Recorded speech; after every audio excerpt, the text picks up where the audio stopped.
I finally got around to playing the second Shining Force. I know this is most people's favorite in the series, but since I played this one back to back with the first one, I just wanted to give them a comparison and see if I agree that the second one is better. I'll break it down into categories: graphics, music, playable characters, enemies, story and world, and gameplay and battles. We'll start with graphics.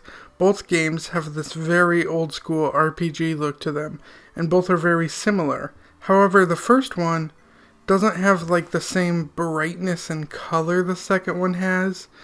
It's a little more drab. That's not necessarily worse, it's just different. For me, what stands out though is the sprites during battle. I feel like they're just shaded better in the second one, and I can make out other little details. So even though it's like really close, I will give that to Shining Force 2. Up next is music. Shining Force 1 has a lot of tracks, but like 80% of the game you're just going to be hearing these two tracks.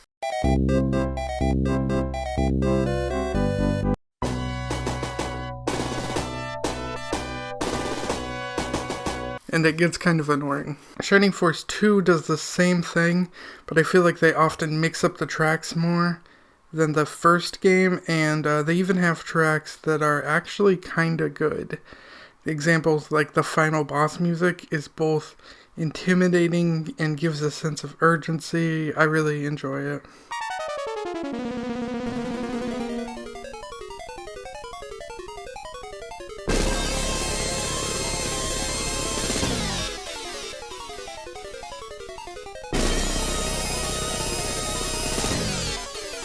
So, point goes to Shining Force 2, again. Next we got playable characters. I'll mainly be talking about the ones I had in my final party in both games that were memorable to me. First we have Max and Bowie. These are the main characters of 1 and 2, and you can name them however you feel like. So most people might know them by a different name, but their default names are Max and Bowie. Aside from being the chosen character, there isn't a lot to them in my opinion. Kind of a blank slate for you to mold as a character.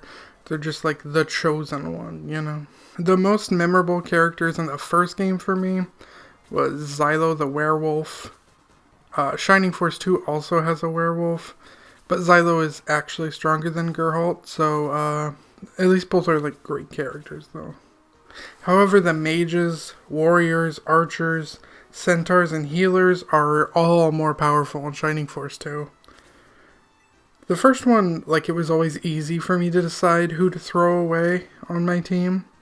But in the second one, it was often, like, a hard decision, because I felt like the balancing was way better. And hell, I even used archers to the very end in the second one, something I would never have done in the first game. Domingo the squid, Blue the dragon, Musashi the samurai, Hanzo the ninja, they're all unique characters in the first one and are amazing for your team. The second one has Slade the rat, who does become a ninja with magic. It's got Kiwi the turtle, Peter the phoenix. Both Shining Force 1 and 2 have a robot, but Shining Force 1's robot is Adam and he is worthless.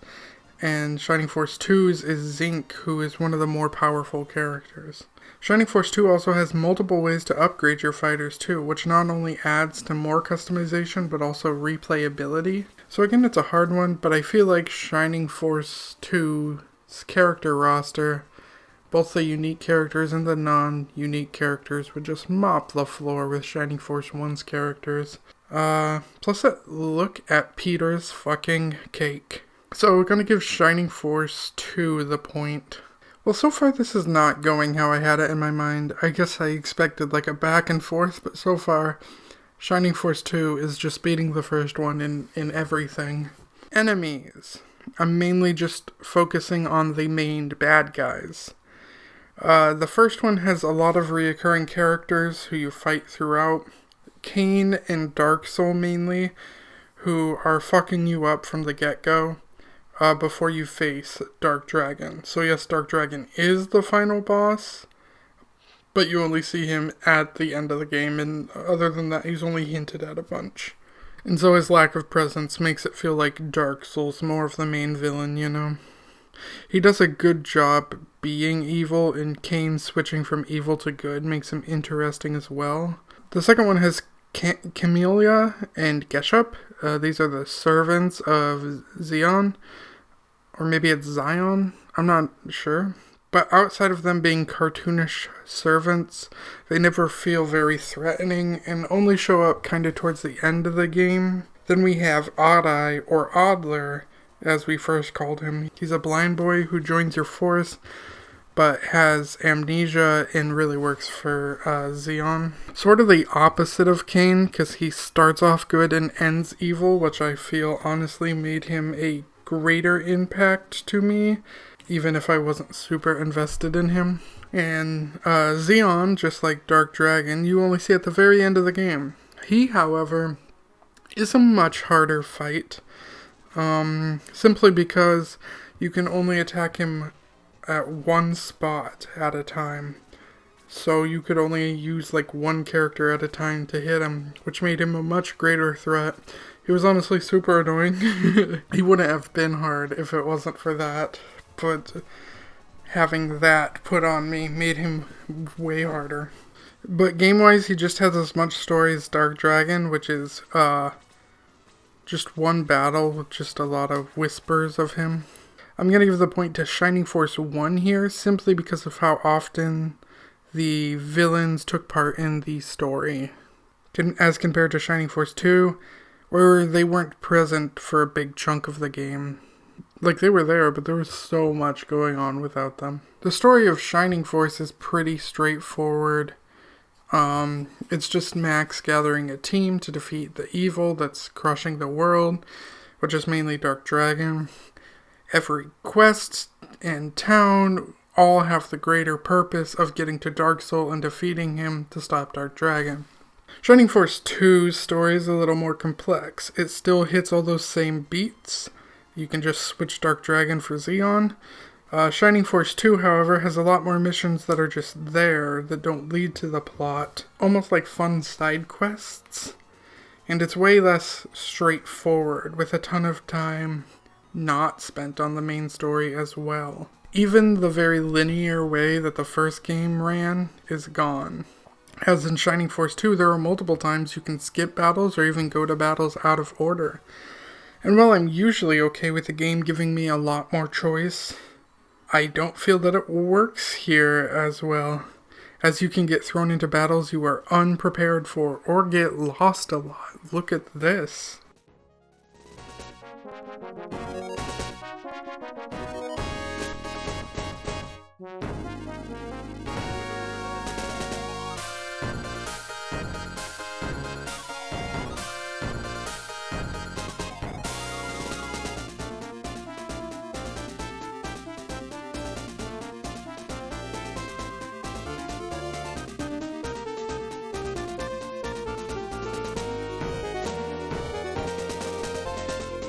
That being said, though, the openness creates a lot more secrets in the game or hidden battles and villages, adding to replayability and the want to master a game.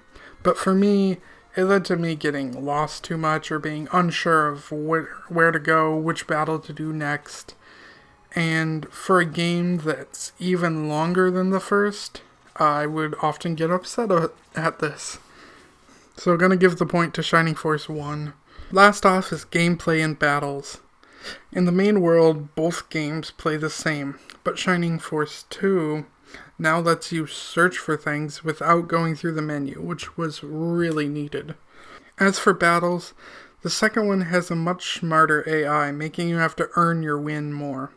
The characters have greater range, making new strategies available that you couldn't in the first, and the battles are more varied. The first one had like this laser cannon, but that was like its only big variation. But the second one has a kraken battle, these cave battles in the dark, a giant statue battle, and even one where you fight chess pieces on a chessboard. And also, in the first one, you had to grind a ton. But in the second one, I only had to grind like a few battles, because there were so many battles that were happening, that may or may not be important to the story, that, like, it helped me get there. So I might fight 3 battles that aren't important to the story, but fighting these non-important battles is better than grinding the same battle over and over again in my book. So yeah, gonna give that to Shining Force 2, making Shining Force 2 the winner. Both are worth the play, but I agree with the majority on this one. Shining Force 2 is the better game overall. It was fun to break down, but I got scared halfway through and thought this was gonna be a blowout and a waste of time. Glad I was wrong. Anyway, thanks for watching. Make sure to hit that subscribe button and feel free to... You should try both of these games. I really enjoy them a lot.